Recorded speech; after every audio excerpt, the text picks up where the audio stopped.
Hello বন্ধুরা, কেমন আছো? আশা করি ভালো আছো এবং সুস্থ আছো। সৃষ্টিকর্তার কৃপায় আমিও ভালো আছি এবং সুস্থ আছি। হ্যাঁ বন্ধুরা, আমি আমার ভিডিওতে আজ দেখিয়ে দিব কিভাবে বাংলা স্টাইলিশ নেম তৈরি করা যায় খুব সুন্দরভাবে, খুব সহজে। তো বন্ধুরা, শুরু করার আগে একটি কথা, ভিডিওটি প্লিজ টেনে টেনে দেখবেন না, নইলে কিছুই বুঝবে না। তো বন্ধুরা, আপনাদের প্রথমে প্লে স্টোর ওপেন করতে হবে। প্লে স্টোর ওপেন করার পর সার্চ বারে লিখতে হবে পিক্সেল ল্যাব। লেখার পরে এরকম একটি অ্যাপ চলে আসবে। তো আপনারা এই অ্যাপটি ডাউনলোড করে নেবেন। হ্যাঁ বন্ধুরা, আমার অ্যাপটি অলরেডি ডাউনলোড করা আছে, তাই আমি ওপেনে ক্লিক করব। ওপেনে ক্লিক করার পর এরকম একটি পেজ ওপেন হবে।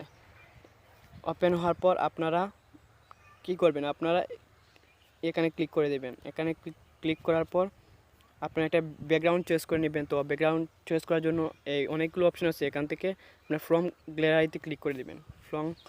ফ্রম গ্যালারিতে ক্লিক করার পর আপনারা একটি ব্যাকগ্রাউন্ড চয়েস করে নেবেন। তো আমি একটি ব্যাকগ্রাউন্ড চয়েস করে নিচ্ছি।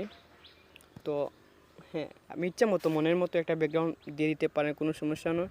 তো আমি একটা ব্যাকগ্রাউন্ড নিয়ে নিচ্ছি, আমার মনের মতো একটা ব্যাকগ্রাউন্ড নিয়ে নিচ্ছি আমি।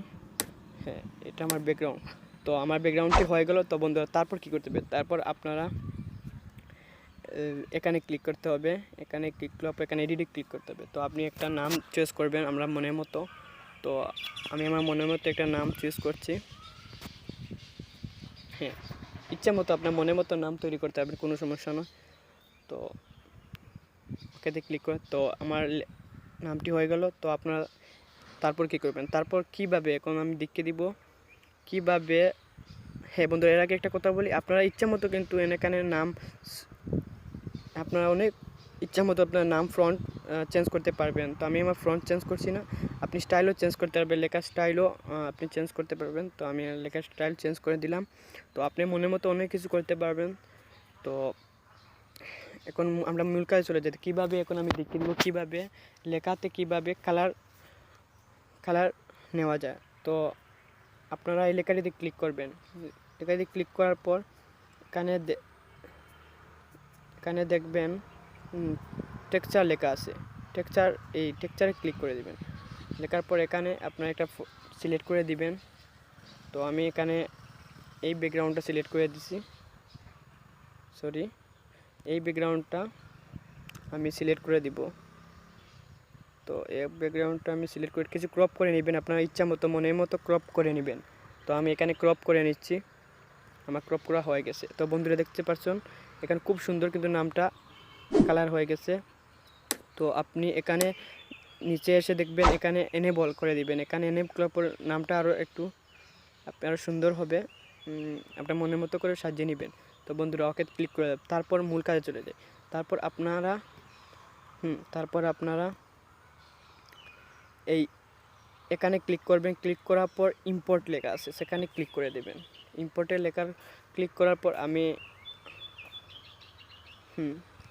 পর আমি এখানে ব্যাকগ্রাউন্ডটি এটা সিলেক্ট করব। সিলেক্ট করার পর আমি এই সাদা এটা আমি চয়েস করলাম। তো আপনারা তারপর কি করবেন, তারপর এই সাদা কালারটি চেঞ্জ করার জন্য আপনারা এই কালারে ক্লিক করতে হবে। তো এখানে ক্লিক করার পর এখানে অন করে দিতে হবে। তো বন্ধুরা, দেখতে পাচ্ছ খুব সহজে কিন্তু সাদা ব্যাকগ্রাউন্ডটা চলে গেছে। তো আপনি এখানে একটা মনের মতো করে সাজিয়ে এখানে আপনি বসিয়ে ফেলবেন, মনের মতো করে, ইচ্ছা মতো মনের মতো করে সাজিয়ে। তো মনের মতো করে সাজিয়ে আপনারা এখানে বসিয়ে দিবেন, কোনো সমস্যা নয়। তো আমি আমার মনের মতো করে এটা সাজিয়ে দিলাম। হ্যাঁ, তারপর এখানে আবার ক্লিক করবেন। ক্লিক করার পর এখানে আবার অনেক ব্যাকগ্রাউন্ড নিতে পারবেন। তো আমি এখানে দেখিয়ে দিচ্ছি।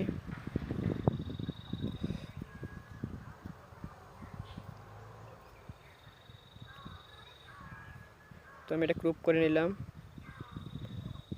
ক্রপ করে নিলাম। তারপর ক্রপ করার পর এখানে চলে আসবেন। চলে আসার পর এখানে আবার ক্লিক করবেন। ক্লিক করার পর আবার এটা এনেবল করে দেবেন। আবার এটা চলে যাবে, রিমুভ হয়ে যাবে ব্যাকগ্রাউন্ডটা। তো আপনি এখানে সুন্দর করে আপনি এখানে মনের মতো করে সাজিয়ে নিতে পারেন। তো আমি এটা মনের মতো করে সাজিয়ে নিয়েছি। আমি মনের মতো করে সাজিয়ে নিয়েছি। তো আপনারা চাইলে অনেক ব্যাকগ্রাউন্ড, অনেক টেক্সচার এখানে দিতে পারবেন। তো বন্ধুরা, আমার এখানে স্টাইলিশ নেমটি আমার করা হয়ে গেল। তো বন্ধুরা, আপনি ইচ্ছা মতো অনেক কাজ আছে সেখানে করতে পারবেন, আপনি মনের মতো করতে পারবেন। তো আমি ভিডিওটি আর লম্বা করছি না। তো বন্ধুরা, আপনারা তারপর এডিট হয়ে গেলে তারপর আপনারা এখানে ক্লিক করবেন। এখানে ক্লিক করে এখানে লেখা আছে সেভ আস ইমেজ, এখানে আপনি ইমেজটি সেভ করে দিবেন গ্যালারিতে, সেভ গ্যালারি। কাজটি হয়ে গেলে আপনারা সেভ করে নেবেন। তারপর বন্ধুরা, আমার এই ভিডিওটি শেষ। যদি আমার ভিডিওটি এক বিন্দু আপনার ভালো লাগে থাকে আর যদি কিছু বুঝতে অসুবিধা হয় তাহলে আমাকে কমেন্টে জানিয়ে দিতে পারবেন বা সরাসরি আমার ফেসবুক আইডিতে যোগাযোগ করতে পারবেন। তো বন্ধুরা, প্লিজ যদি আমার ভিডিওটিতে আপনি নতুন হয়ে থাকেন তো অবশ্যই সাবস্ক্রাইব করবেন এবং পাশে থাকা বেল আইকনটি ক্লিক করে রাখবেন যাতে আমার প্রত্যেক পরবর্তী ভিডিও আপনি খুব সহজে নোটিফিকেশনের মাধ্যমে পেয়ে যান। তো বন্ধুরা, ভিডিওটি কষ্ট করে দেখার জন্য অনেক অনেক থ্যাঙ্কস। আর বন্ধুরা, এখন বিদায়, ভালো থাকো, সুস্থ থাকো।